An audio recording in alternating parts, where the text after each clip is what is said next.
เมื่อเข้ามาหาไปเลี้ยวไปเลี้ยวกับตรงนี้มอเต้นมอเต้นเจรถอันดับเสือมอเต้นมี2แบบที่ใส่ณปัจจุบันเนาะถ้าเขาจำแนกตามขา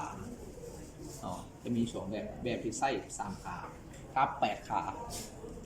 8ขาถ้า8ขาต้องไปเบิ่งขาปักของมัน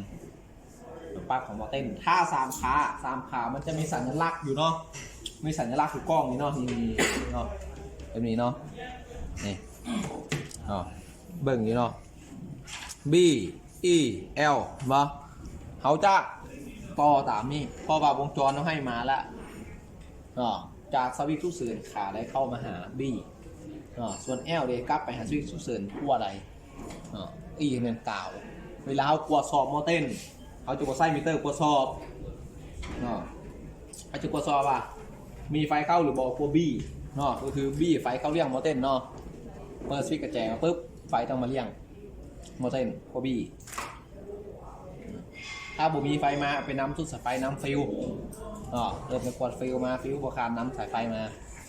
สวิตช์ฉุกเฉินถ้า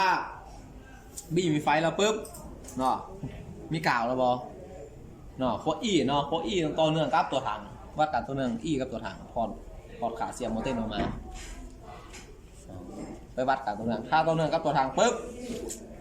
เวลาเขาวัดเนี่ยนะเขาดอกไฟไปวัดหรือวัดมิเตอร์ไปวัดกันแล้วแต่วัดครัวแอลถ้าบนไฟออกคือมอเตอร์เพย์อันนี้บทสามารถตรวจสอบได้ด้วยทีว่าเขาจะเอามิเตอร์มาขีดเบิ่งจับเบิ่งเพราะด้านในนี่เป็นอิเล็กทรอนิกส์มันจะตรวจสอบว่ามีไฟเข้ามาเลี้ยงหรือบอมีกาวบอและไฟออกบอ